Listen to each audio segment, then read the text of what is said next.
ప్రస్తుతం కరీంనగర్ లో కేంద్ర మంత్రి బండి సంజయ్ మాట్లాడుతున్నారు. లైవ్ లో చూద్దాం. ఆస్తులకు విలువ లేదా? వాళ్ళ పట్ల మీకు మానవత్వం లేదా? ఒక్క ఓవైసీ కుటుంబం పట్లనే మానవత్వం ఉందా?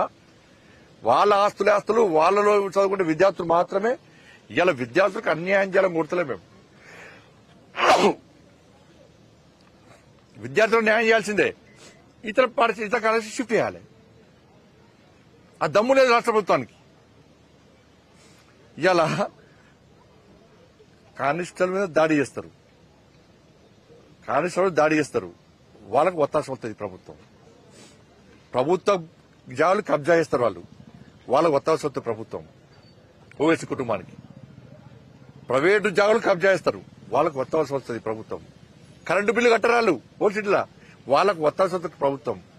తీవ్రవాదులకు స్థావరాలు ఇస్తారు వీళ్ళు. ఓవైసీ కళాశాలలో విద్యార్థులను తయారు చేస్తున్నారంటే ఎవరైతే తీవ్రవాదులతో సంబంధం లేవో వాళ్ళకు ఉద్యోగాలు ఇస్తుండదు. అలా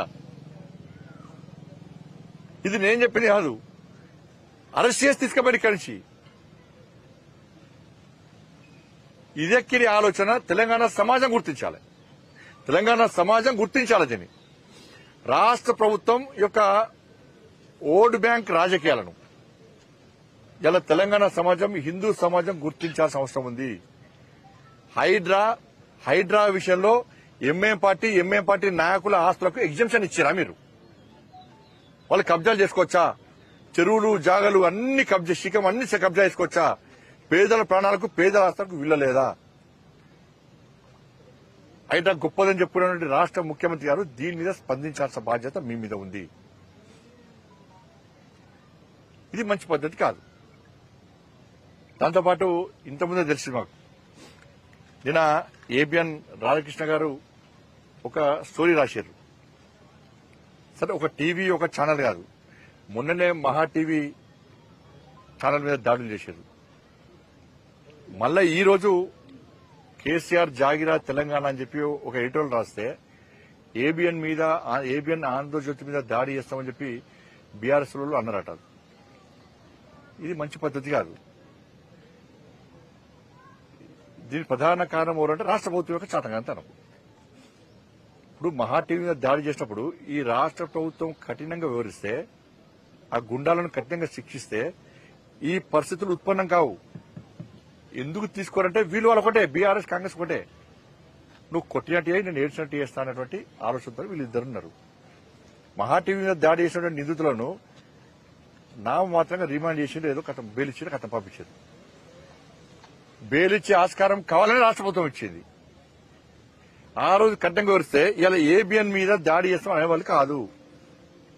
ధైర్యంగా మీద దాడి చేస్తామంటే నేను అడుగుతున్నా, ఇప్పటికే మరి రామచంద్రరావు గారు ఆదేశించారు యువమోర్చాలను. ఇలా బీఆర్ఎస్ పార్టీకి ఒక ఛానల్ ఉన్నది. ఇలా ఏబిఎన్ మీద మీరు దాడి చేసి చూపట్టండి. చుక్కలు చూపడతారు. మా వాళ్ళు యువమోర్చా కార్యకర్తలు రెడీ ఉన్నారు. మీకు అక్కడక్కడ 10 మంది 20 మంది వస్తారు. మీకు మా వాళ్ళు 100 మంది ఉన్నారు. ఏబిఎన్ కాదు, ఏ ఛానల్ మీద దాడి చేసే ప్రయత్నం చేసినా బీఆర్ఎస్ లకు భారతీయ జనతా పార్టీ చుక్కలు చూపడుతున్న విషయాన్ని బీఆర్ఎస్ పార్టీ గుర్తించారు. నీ గుండాయిజం, నీ అయ్య గుండాయిజం ఈ తెలంగాణ రాష్ట్రం నడువు రాసిపెట్టుకోవడం, ఇంకా నీ అయ్య జాగిరి, నీ జాగిరి ఉందని చెప్పి ఉవ్విలుడుతున్నారు. ఇంకా అహంకారంతో మాడుతున్నారు. మొన్న కేసీఆర్ కొడుకు చూస్తే బీజేపీ వాడు, కాంగ్రెస్ వాడు పడతారు, మీరు వాళ్ళు కూడా పడతారు. ఇంకొకసారి బీజేపీలను వాడు వీడని వాడితే బిడ్డని కాన్వాయి రోడ్ల మీద ఎదుర్కొంటూ చేస్తాం. బిడ్డ నువ్వు తమాషాలు చేస్తున్నావు బాగా. నీ అయ్యని చూసి నీ బతికేంది, మీ అయ్య బతికేంది, మీ బతికేంది. ఎస్, రాధాకృష్ణ అనేది వాస్తవం. తెలంగాణ ఉద్యమం కంటే ముందు మీ ఆస్తిపాస్తులేంది, నీ కుటుంబ ఆస్తిపాస్తులేంది. 3 తల షర్ట్ వేసుకున్నావు నువ్వు. నీ కుటుంబం అంతా 3 తల షర్టు కింద రబ్బర్ చెప్పులు వేసుకుంటారు. మీరు ఫోటో చూపడతా. ఇవాళ మీ 1000 కోట్ల ఆస్తులు ఎక్కడి నుంచి వచ్చినాయి? 1000 కోట్ల ఆస్తులు ఎక్కడి నుంచి వచ్చినాయి నీకు? నువ్వు కేసీఆర్ కుటుంబం ఎన్ని లాంటి దెబ్బలు తిన్నది తెలంగాణ ఉద్యమంలో? ఎన్ని కేసులున్నాయి మీ మీద? ఎన్నిసార్లు జైలుకు పోయారు మీరు, మీ కుటుంబం?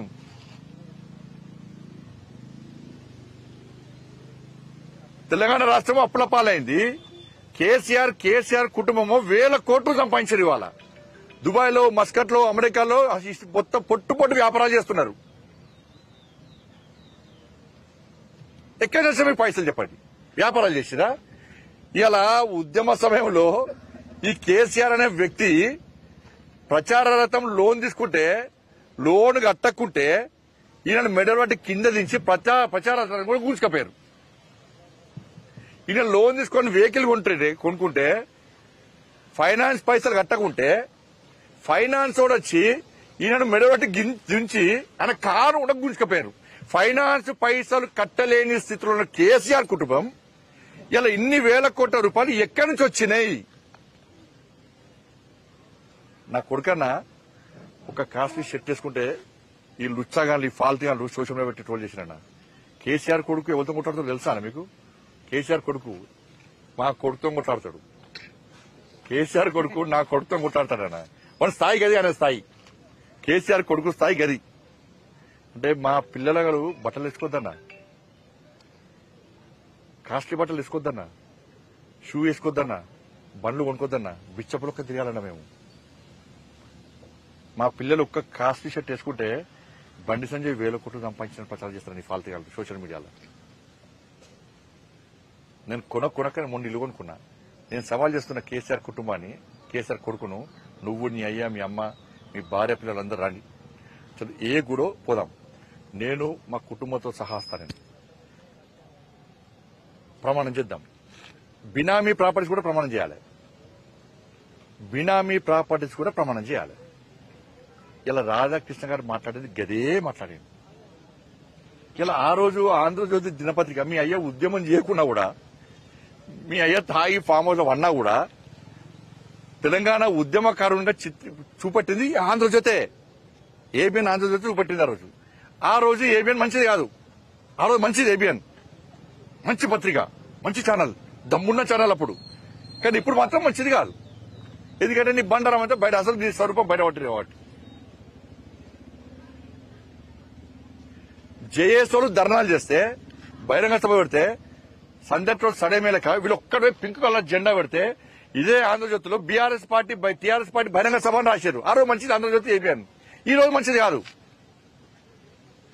కేసీఆర్ కుటుంబం ఎన్ని ఆస్తుపాస్తులు సంపాదించినా కూడా తెలంగాణ రాష్ట్రం రావాలి, అనేక మంది బలిదానం అయిపోయారు.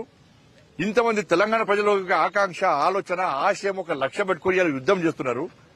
ప్రపంచంలోనే యుద్ధాన్ని ఇలా ప్రపంచం అంతా హర్షిస్తున్నది, ఆశ్చర్యపోతున్నది. కానీ ఇటువంటి ఉద్యమానికి మనం కూడా బాసరగా నిలవాలని చెప్పి ఆ రోజు ఏబిఎన్ ఆంధ్రజ్యోతి, నువ్వు ఎన్ని తప్పులు చేసినా కూడా, నువ్వు ఎంత నటన చేసినా కూడా, నువ్వు నటనలో జీవించే ప్రయత్నం చేసినా కూడా, మరి ఇదే ఏబిఎన్ ఆంధ్రజ్యోతి నిన్ను కొత్త పైకి లేపింది. అప్పుడు మంచిది.